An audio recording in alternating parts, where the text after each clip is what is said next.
it's fine if they do that. But is it really? You may think it's fine when your kids do certain things, but are you helping them in the long run? Okay, we're gonna talk about respecting items and respecting household. You can disagree, that's totally fine. These are my opinions, my thoughts, and I just like thinking things through sometimes.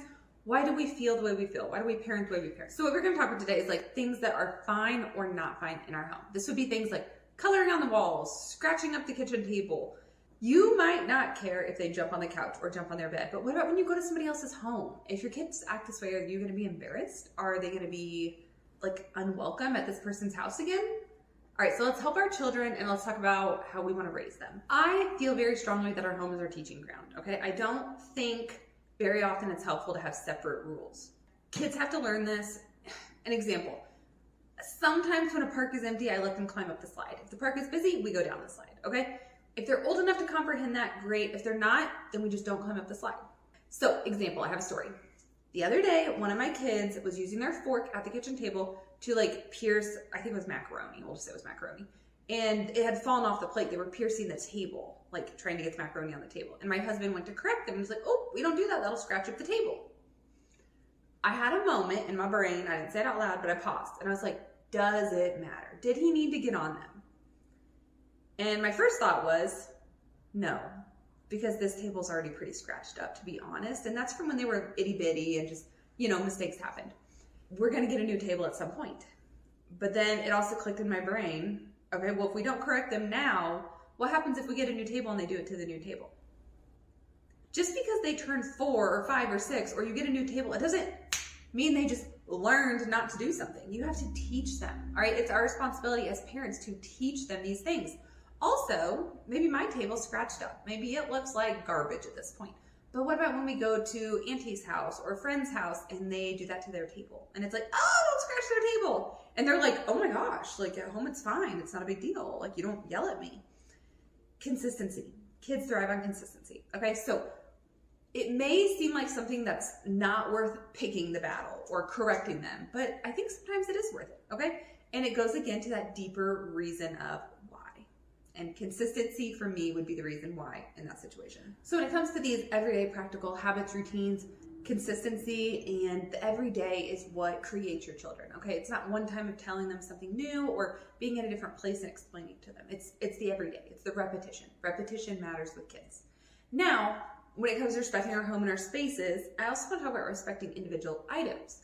So this is kind of one where I have different thoughts, and it's sentimental items that I let my kids touch versus ones I don't let them touch. And a little bit of that why, that deeper reason why. And I feel like I've been on a bit of a journey of things don't matter, people matter, but then I also want these people to be raised well and to respect things, especially other people's things.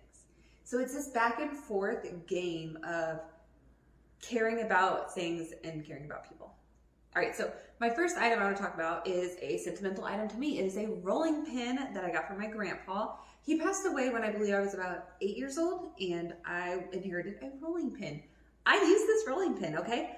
I more and more like to use sentimental items in my everyday. I prefer not to put them away in the special box in the basement or up on a pedestal. I really do try to use them as much as I can. So I use the rolling pin.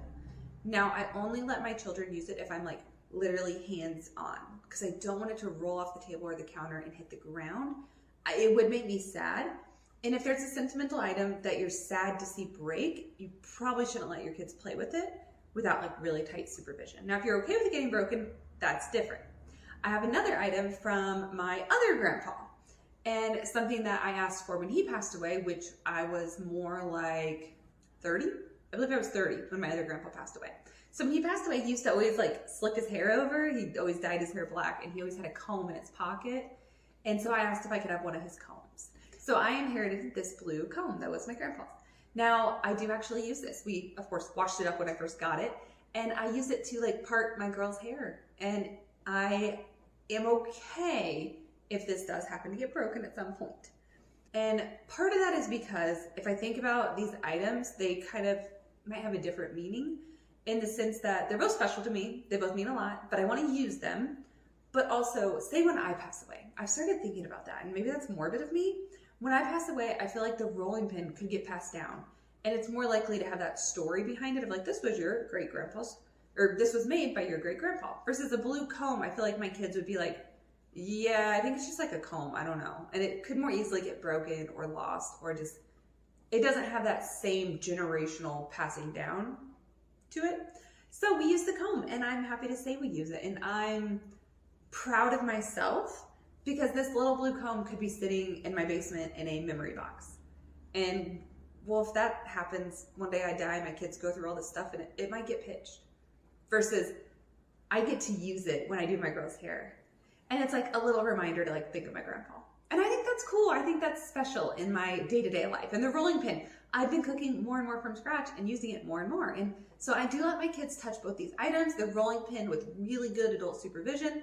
And yeah, I'm teaching them also to respect items and care for them. Now, I have another item that my girls recently just got. They got it from my grandpa's sister. So my great aunt, their great aunt, we went there for Thanksgiving, stayed at her house. She gave them a couple of Christmas mugs, which was really sweet. One's kind of little, one's kind of big.